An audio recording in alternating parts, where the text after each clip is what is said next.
آج ہم چیلنج سے کہہ سکتے ہیں کہ ہندوستان میں کئی سیاسی جماعتیں ہیں، کئی سیاسی جماعتوں کے دفاتر ہیں. ہمارے حیدرآباد میں بھی دارالسلام سے آگے آندھرا پردیش کی برسر اقتدار جماعت کانگریس کا گاندھی بھون ہے، تو بنجارا ہل میں تیلگو دیشم کا دفتر ہے، گاندھی بھون کے سامنے بی جے پی کا دفتر ہے. لیکن میں دعوے سے کہہ سکتا ہوں، دیکھنا ہے تو جا کر دیکھ لو، جو رونق دارالسلام میں ہے، جو عوام کی تعداد دارالسلام میں ہے، وہ تعداد گاندھی بھون میں یا تیلگو دیشم کے دفتر میں بھی نہیں ہے. ویران پڑا رہتے ہیں لوگوں کے دفتر، لیکن دارالسلام ویران نہیں رہتا، بلکہ دارالسلام آباد رہتا ہے. بند رہتا ہے تو صرف جمعے کے دن. ارے کیسے کیسے لوگ آتے ہیں دارالسلام میں. ارے میں نے دیکھا ہے سالار کے سامنے بیٹھا تھا ایک مرتبہ، ایک شخص نے آ کر کہا کہ سالار ملت میں پریشان ہوں. سالار نے کہا کیا ہے میاں پریشانی؟ کہا سالار بہت پریشان ہوں. کیا پریشانی ہے بولو؟ تو بولنے لگا کہ سالار کئی دن ہو گئے مجھے نیند نہیں آ رہی. تو ویسے بولنے والے کو بھی صبر سے سنتے تھے اور مسکرا کر کہے کہ نیند نہیں آئی نا بابا، وہاں دیکھو دور املی کا جھاڑ ہے دارالسلام کا، اس کے نیچے جا کے لیٹ جاؤ، بہت سکون کا مقام ہے، یہاں پہ تم کو نیند آ جائے گی. اور وہ شخص، ہم مذاق سمجھیں گے، وہ شخص سیدھا گیا. میں دیکھ رہا تھا، میری بہت کم عمری تھی، یہ واقعہ شاید 1990 کا ہے. وہ املی کے جھاڑ کے نیچے گیا اور واقع سالار جیسا بولے تھے ویسا لیٹ گیا اور خراٹے مار کر سو رہا تھا. تو میں نے سالار سے پوچھا بابا آپ نے یہ کہا کہ آپ بولے اور وہ جا کر سو گیا؟ تو بولنے لگے میاں یہ دارالسلام وہ سرزمین ہے جس سرزمین پہ ہمارے آبا و اجداد کا، ہمارے رضاکاروں کا اور ایمان والے مسلمانوں کا خون گرا تھا اور مسلمانوں کے اتحاد کا مرکز ہے. تو کیا یہ سکون کی جگہ نہیں ہے؟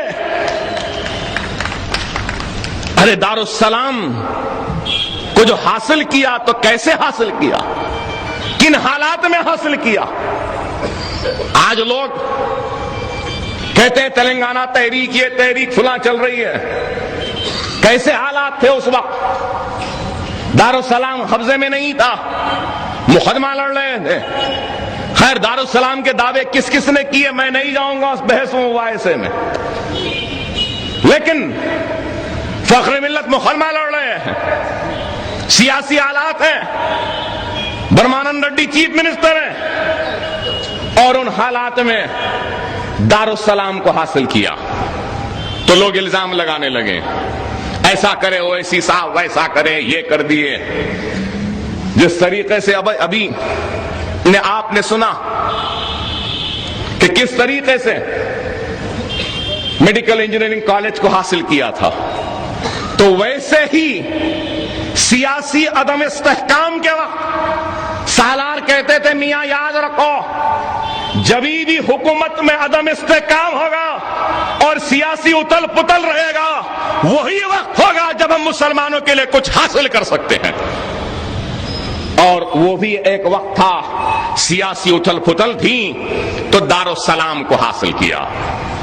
دارالسلام کو حاصل کیا، فائر بریگیڈ کا آفس تھا، تو دارالسلام میں فائر بریگیڈ جو تھا اس کا کرایہ بھی حاصل کیا. صرف کرایہ حاصل نہیں کیا، کہا چیف منسٹر برمانند ریڈی سے کہا کہ اتنے برس تک آپ کا فائر بریگیڈ کا آفس تھا، اس کا کرایہ دو. برمانند ریڈی نے کرایہ دیا تو کہا ریڈی صاحب آپ کرایہ دیے، 12-15 برس سے آپ کے ہاتھ میں تھا دارالسلام، یہ دارالسلام کے کرائے کا انٹرسٹ بھی دو. انٹرسٹ بھی حاصل کیا اور دارالسلام کے سامنے کی ملیاں بنائی، سپر مارکیٹ بنایا اور بنیاد رکھی انڈسٹریل ٹریننگ انسٹیٹیوٹ کی، ITI سینٹر کی. ITI انسٹیٹیوٹ قائم کیا، چھوٹے موٹے ہنر سے مسلمانوں کو مربوط کر کے روزگار دینے کی فکر تھی، اور تعلیمی جدوجہد کا آغاز ہوا تو ITI سینٹر سے دارالسلام میں ہوا۔ دارالسلام گرد و غبار میں تھا، جالوں میں تھا، ویران ہو چکا تھا، بلڈنگ مخدوش ہو چکی تھی، جگہ جگہ ٹپکے تھے، اور چیخ چیخ کر فریاد کر رہا تھا کہ میری ویرانی کو دور کرو۔ تو صلاح الدین اویسی نے اس وقت کے حکومت سے دارالسلام کو حاصل کیا، بقایا لیا، انٹرسٹ لیا، کرایہ لیا، تعلیمی بنیاد اور ایک تعلیمی انقلاب کا آغاز کیا۔ تعلیمی انقلاب کا آغاز کیا تو میڈیکل انجینئرنگ کالجوں کو قائم کیا، MBA MCA، کتنے تعلیمی ادارے قائم کیے کہ دنیا حیرت کرتی ہے۔ تعلیم کی طرف مسلمانوں کو راغب کرنے کے لیے اپنے ہر خطاب میں تعلیم کی اہمیت کے بارے میں مخاطب ہوتے تھے۔ فخر ملت کی تقریر ہوتی تھی تو تعلیم کی اہمیت پہ ہوا کرتی تھی، سالار کی تقریر تھی تو تعلیم کی اہمیت پہ ہوا کرتی تھی۔ ایک سیاستداں، ایک قائد، ایک رہنما رہنمائی کرتا ہے، اپنے خطابات کے ذریعے عوام کو بیدار کرتا ہے، بار بار کہتے رہے، لیکن جب وقت آیا تو اسی رہنما نے خود تعلیمی ادارے قائم کر کے ایک نئی رہنمائی دے دی۔ اس کا نتیجہ کیا ہوا؟ جب مجلس نے انجینئرنگ کالج قائم کیا، دستور کے دفعے آرٹیکل 30A کے تحت، تو ہندوستان میں کوئی بھی اقلیتی ادارہ اس دستوری حق کے تحت قائم نہیں ہوا تھا۔ علی گڑھ مسلم یونیورسٹی بھی اس دستوری حق کے تحت قائم نہیں ہوئی تھی، لیکن ایک قانون داں باپ کے بیٹے نے اس دستور کے حق کو، قانون کو استعمال کیا اور ہندوستان کے پہلے اقلیتی تعلیمی ادارے کو قائم کیا۔